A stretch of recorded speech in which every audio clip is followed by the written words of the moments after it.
सलाम, नमस्ते, सत श्री अकाल। मैं हूं रज़ा और आप देख रहे हैं रज़ाग्राफी की national prime time report. National prime time report में दिल्ली धमाके पर बात करेंगे। दोस्तों, मैं आपको वो बातें बताना चाहूँगा और वो सवाल दुनिया से करना चाहूँगा कि ये सवाल गोदी मीडिया क्यों नहीं कर रही है। मैं उन बातों पर आपका ध्यान लेकर जाऊँगा जिन बातों पर आपका ध्यान ना जाए, इसकी कोशिश बड़े बड़े लोगों की है। दोस्तों, ये बात तो क्लियर है कि माहौल पहले ही बनाया जा रहा था। गोदी मीडिया ने अचानक से, ये पूरी स्क्रिप्ट है, ये स्क्रिप्ट किसकी है ये नहीं पता। आप ये सोच के देखिए, एक दिन पहले खबर आती है कि हाँ भाई, एक टीचर है या एक डॉक्टर है, उसके पास से जो है RDX बरामद हुआ है। एक डॉक्टर है, वो अपने पास जो है AK-47 रखती थी, और एक जो मुसलमान है, कश्मीर का उसका लिंक है, फरीदाबाद में आके रहता है, उसके पास इतना RDX बरामद हुआ है। और अगले 12 घंटे में धमाका हो जाता है दिल्ली में, वो भी सबसे सेंसिटिव और क्राउडेड इलाके में। ऐसा इलाका जहां पर आप रात को 2 बजे भी जाएंगे तो आपको हाई फाई सिक्योरिटी मिलेगी, परिंदा पर नहीं मार सकता। वहां पर धमाका हो जाता है उस समय जो समय सबसे ज़्यादा भीड़ वाला होता है। दोस्तों, इस धमाके में अपडेट यह है कि 10 लोग तो कंफर्म मारे गए हैं, हो सकता है ज़्यादा मारे गए हों, छुपाया जा रहा हो। 20 कम से कम घायल हैं। अब कल ही ये क्लियर हो गया था, धमाके के कुछ ही समय के बाद ये क्लियर हो गया था। जो वहाँ के हाई फाई टेक्निकल लोग हैं और जो ऑफिशियल्स हैं, government official, Delhi police officials, उन्होंने कंफर्म किया था। क्या? मैं बताता हूँ। IED ब्लास्ट नहीं है, कंफर्म किया था। ठीक, ये IED ब्लास्ट नहीं था, I-20 ब्लास्ट हुई है। I-20 कार है एक, जिसके अंदर 3 लोग सवार थे।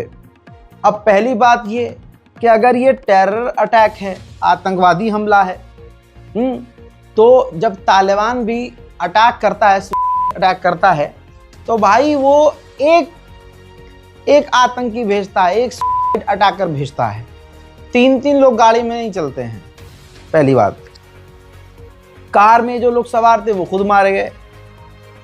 अच्छा, मरने वाली की, जो वहाँ लोग मरे हैं ब्लास्ट से, उनकी बॉडी में क्या होता है, जब कहीं धमाका होता है बारूद से या जो बम बनाए जाते हैं तो उसके अंदर कील और मेटल का इस्तेमाल होता है। तो एक्सपर्ट बता रहे हैं, कल बता चुके थे, कि मरने वालों की बॉडी में कील, मेटल या छर्रे मिले नहीं हैं। और अगर धमाके से मौत होती है जिसमें बारूद होता है तो भाई ऐसे जो लोग मरते हैं तो उनका जो चेहरा है, बॉडी है, वो नीली पड़ जाती है। अब सवाल वही है कि भाई अगर ये टेरर अटैक है तो भाई I-20 के अंदर 3 लोग सवार कैसे थे? और अगर ये आतंकी हमला है तो हमारी इंटेलिजेंस कहाँ थी? भाई इंटेलिजेंस कहाँ? ये कोई सवाल, गोदी मीडिया आपसे, ये जितने एंकर हैं, ये कोई एंकर नहीं पूछ रहा है। अब इनसे ये पूछो कि भारत में राजधानी दिल्ली में, वहां जहां हर साल मोदी जी झंडा फहराते हैं, लाल किला एक बहुत ऐतिहासिक जगह है हमारे देश के लिए, वहां पर धमाका होता है। तो ये जितने भी गोदी मीडिया हैं, इनकी औकात क्यों नहीं है कि ये सरकार से सवाल करें कि देश का प्रधानमंत्री भाई हमारा ये है, तो सवाल इससे करेंगे या नेहरू से करेंगे? तो कोई इस्तीफे की मांग नहीं कर रहा है, कल से आप देखिए। और अगर कोई गलती से बोल भी रहा है इस्तीफे की बात पर, तो अंधभक्त आकर उसे गाली बक रहे हैं। कोई भी एंकर इनमें से आपको नहीं मिला होगा जिसने मांग की होगी इस्तीफे की कि भाई इस्तीफा दो, रिजाइन दो। अब आप सोचिए गृह मंत्री किसका है? प्रधानमंत्री किसका है? पूरी सरकार इन्हीं की है। बीजेपी का गृह मंत्री, बीजेपी का प्रधानमंत्री, बीजेपी का रक्षा मंत्री, पूरा देश बीजेपी के हाथ में है, पूरी दिल्ली बीजेपी के हाथ में है। और वहां आतंकी हमला हो गया। मैं मानता हूं आतंकी हमला हुआ, चलो हो गया। सवाल यह है कि भाई फिर चौकीदार कहां है? चौकीदार का काम क्या? भाई कोई अकाउंटेबिलिटी क्यों नहीं? जिम्मेदारी कोई क्यों नहीं ले रहा? दूसरे देशों में अगर जरा सा कुछ होता है तो कोई बात हो गई, हेल्थ मिनिस्ट्री से कोई चूक हो गई, 2 लोग मारे गए लापरवाही में, तो हेल्थ मिनिस्टर रिजाइन दे देता है। यहां अमित शाह तुरंत वहां पहुंचते हैं, लोकेशन पे जहां धमाका हुआ, अस्पताल पहुंचते हैं, टीआरपी बटोरते हैं, वाहवाही लूटते हैं, गोदी मीडिया लगातार, अरे गृह मंत्री ने जो घायल है उसके सीने पे हाथ रखा, ओ माय गॉड। फिर तो सब भूल ही जाएंगे जो मौतें हुई हैं, जो धमाका, भूल जाओ। गृह मंत्री अस्पताल पहुंचे, ये एक बड़ी बात हो गई, बहुत मजेदार चीज हो गई। ये सोच है बीजेपी की, ये सोच है एक समाज की। अब आप सोच के देखिए, ये कितना बड़ा आतंकी हमला, लेकिन किसी के अंदर इतना दम नहीं कि सरकार से सवाल कर ले कि भाई आप राजा हैं, आप राजा हैं भाई, पूरा देश आपके हाथ में है। अभी रैलियों में तो चिंगाड़ते फिर रहे थे कि जब से, अरे मोदी जी तो प्रधानमंत्री ऐसे हैं कि मतलब पूछो मत, भगवान का साक्षात रूप हैं, अवतार हैं। हमारे कहते फिर हमारे वक्त पे कोई अब आतंकी है ही नहीं, हमने देश से गुंडे खत्म कर दिया, आतंकवादी छोड़िए दोस्तों, ये कह रहे थे हमने गुंडागर्दी खत्म कर दी। तो इतना बड़ा आतंकी हमला कैसे हो गया? जब तक मैं ये शूट कर रहा हूं 2 थ्योरी बनी है, या तो यह आतंकी हमला है या ये सीएनजी ब्लास्ट है। अब मैं आपको टेक्निकली चीज बताता हूं, सीएनजी ब्लास्ट भी अगर ये है तो गवर्नमेंट इसको मान नहीं पाएगी, मानेगी नहीं। क्यों? क्योंकि भाई सीएनजी से गाड़ियां चल रही हैं, सीएनजी की अलग ही दुनिया है, खरबों रुपया का इसमें पैसा लगा हुआ है, बड़े बड़े उद्योगपतियों का पैसा है। सीएनजी अगर धमाका हुआ होगा सच में भी अगर, तो भाई वो मानेंगे थोड़ी ना, क्योंकि अगर मान लिया तो जनता डरेगी, सीएनजी का बिजनेस नुकसान में जाएगा, उद्योगपति बड़े बड़े जो हैं उनका बिजनेस खराब होगा। और अगर मान लिया कि आतंकी हमला है तो आज नहीं तो कल ये सवाल उठेगा, भाई कैसे हो गया आतंकवादी हमला? तुम तो कहते थे भाई तुम चौकीदार हो, तो चौकीदार इसका मतलब चोर भी है, चौकीदार कमजोर भी है, चौकीदार बकवास भी है भाई हमारा। अब यहां पर फंसी हुई है कहानी। उधर कहने वाले ये भी कह रहे हैं बिहार में चुनाव है। याद होगा इसी चुनाव का जब ऐलान हुआ था तो अचानक से खबर आई थी कि भाई नेपाल की तरफ से बिहार में आतंकवादी घुसे हैं, लेकिन लोगों ने मजाक उड़ाना शुरू कर दिया, मीम बनाया, तो सरकार ने इस बात को मेन स्ट्रीम से हटा दी। फिर क्या हुआ नहीं पता, चीजें पलट गई। कहने वाले सोशल मीडिया पर बहुत सारी चीजें बोल रहे हैं, लेकिन हम आपको वही बता रहे हैं जिसका कुछ मतलब निकल सकता है। अब जैसे ही ये धमाका होता है, सोशल मीडिया पर पहले ही एक खास समुदाय के लोग लिखना शुरू कर देते हैं कल की खबर को जोड़ के कि देखो जी फरीदाबाद में तो एक मुल्ले के पास से आरडीएक्स बरामद हुआ था, तो ये उन्होंने किया होगा। तो ऐसा लग रहा है कि हमें दिखाया गया है, एकदम से अचानक से फरीदाबाद में आरडीएक्स मिल जाता है, अचानक से डॉक्टर के घर में AK-47 मिल जाती है, गाड़ी में AK-47 मिल जाती है, और कितना आराम से वो AK-47 लेके घूमने वाला घूम रहा है। ये हमें मीडिया में एक दिन पहले दिखाया जाता है और अगले दिन धमाका हो जाता है, ताकि ऑटोमेटिकली सबका दिमाग इसी चीज पे जाए कि हाँ वो मुल्ले थे ना, मुल्ले, हाँ कल वो उनके पास आरडीएक्स बरामद हुआ और आज कांड हो गया, ये मुल्ले होंगे। आप समझ रहे हो, ये क्रोनोलॉजी है भाई। सबसे बड़ी बात, ये धमाका किसी ने भी किया, वो इतना कैपेबल कैसे है कि मोदी जी के रहते हुए हमारी इंटेलिजेंस कहां गई? सबसे बड़ी बात तो ये है भाई, कहां है इंटेलिजेंस हमारी? कोई गोदी मीडिया ये कितने भी एंकर भड़वागिरी जितने कर रहे हैं, कोई सवाल ये नहीं कर रहा भाई साहब जिम्मेदार कौन। कितने लोगों ने रिजाइन दिया। रिजाइन देने की दूर की बात, अगर कोई रिजाइन देने की बात कर भी रहा है कि अमित शाह रिजाइन दें या ये रिजाइन दें, हम मोदी जी रिजाइन दें, तो भाई माँ बहन की गालियां बकने वाले। मरने वालों में अगर इनके परिवार वाले होते तब इनको दर्द समझ में आता। अब दिमाग घुमाने वाली कुछ बातें। धमाका होने से 3 से 4 घंटे पहले, टाइम बता देता हूं, लगभग 4 बजे शाम को 12वीं क्लास का स्टूडेंट रेडिट पर लिखता है, एक सोशल मीडिया प्लेटफॉर्म वेबसाइट समझ लीजिए, उस पर लिखता है कि आज कुछ होने वाला है क्या। ये सबूत है भाई। Is something going on in Delhi. बताता है कि मैं जब स्कूल से वापस आ रहा था, और मैं झूठ नहीं बोल रहा हूं, कि बहुत सारी पुलिस, आर्मी और मीडिया लाल किले के सामने मौजूद थी। मैं मजाक बिल्कुल नहीं कर रहा हूं। और जब मैं मेट्रो से ट्रैवल कर रहा था तो मेट्रो के अंदर मैंने रोज से ज्यादा आर्मी के जवान देखे। Is something going on like WhatsApp today. यानी ये बच्चा बौखला गया था। ये खुद अपनी इस 2.5 लाइन में, पहली लाइन में बता रहा है, पहली दूसरी लाइन में, कि भैया लाल किले के सामने मीडिया वाले खूब ज्यादा, लाल किले के सामने आर्मी, मेट्रो के अंदर भरपूर, रोज से ज्यादा फौज।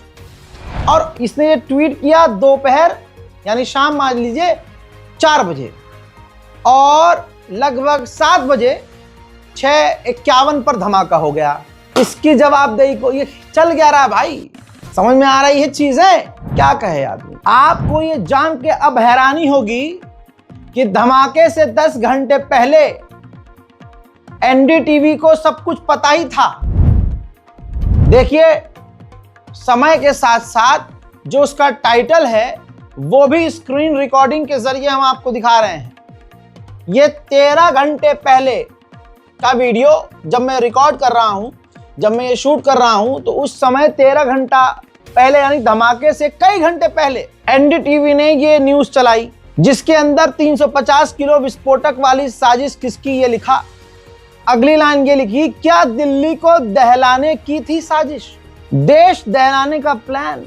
और वो बंदा जो फरीदाबाद में जम्मू कश्मीर पुलिस ने आकर उस व्यक्ति को गिरफ्तार किया, जिसका नाम आदिल अहमद बताया गया है, आतंकी, जिसके पास AK-47 बताया रहा, वो डॉक्टर है, बहुत पढ़ा लिखा है, उसके पास विस्फोटक बरामद हुए। तो भाई 360 किलो RDX जो बरामद हुए, तो एनडीटीवी ने पहले ही कह दिया था कि दिल्ली को दहलाने की थी साजिश। तो यानी एक तरह से पूरे देश के दिमाग में डाला गया। देखो, मुसलमान एक गिरफ्तार हुआ है कश्मीर का, उसके पास RDX है, और उसके बाद जब ये सबके दिमाग में बैठ गई तो कुछ ही घंटे के बाद धमाका हो गया। फिर से कहूंगा, कहाँ है हमारे देश की इंटेलिजेंस, कहाँ है हमारे देश की जो फोर्स थी, जो हम कहते हैं भाई हमारी खतरनाक है। भाई हमारी जो एजेंसी है काफी खतरनाक है। और ये जो आतंकवादी कश्मीरी पकड़ा गया और जो कुछ भी हुआ इस धमाके से पहले, तो हमारी एजेंसियों को ये सब कुछ पता क्यों नहीं चला। या छोटा सा चाकू लेकर घूमो तो भाई कहीं ना कहीं रगड़ दिए जाते हैं, पकड़े जाते हैं। अगला AK-47 ले घूम रहा था भाई दिल्ली के आसपास के इलाकों में। हलवा भाई, कुछ तो है गड़बड़। लोग सोशल मीडिया पर कई तरह की बातें कर रहे हैं कि ये तो पैतरा पुराना है, थक चुके हैं, मासूम लोग मारे जा रहे हैं। दरब फारूकी लिखते हैं, जो बहुत लोगों के दिमाग में ये चल रहा है। दरब लिखते हैं कि कल यानी आज जब आप वीडियो देख रहे हैं तो बिहार में दूसरे चरण की वोटिंग है, और आज दिल्ली में लाल किले के पास बम फटा है। अब सवाल यह है कि क्या पहले चरण में बीजेपी का सुपड़ा साफ हो रहा था, काफी संदिग्ध माहौल बन गया है।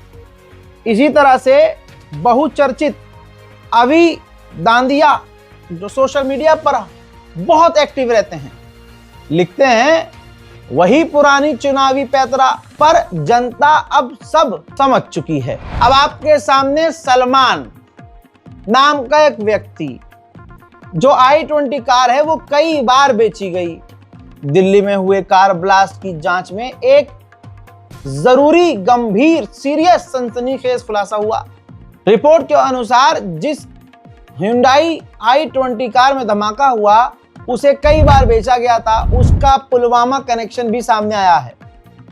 इस धमाके में 10 लोगों की मौत हुई है दोस्तों, जबकि 24 लोग घायल हुए हैं। दोस्तों कहा जा रहा है कि हरियाणा की गाड़ी थी, ऑनर कई सारे बदले जा चुके थे, लेकिन सलमान नाम के एक मुस्लिम व्यक्ति ने जम्मू कश्मीर के रहने वाले तारिक कश्मीरी व्यक्ति को ये i20 कार बेची थी।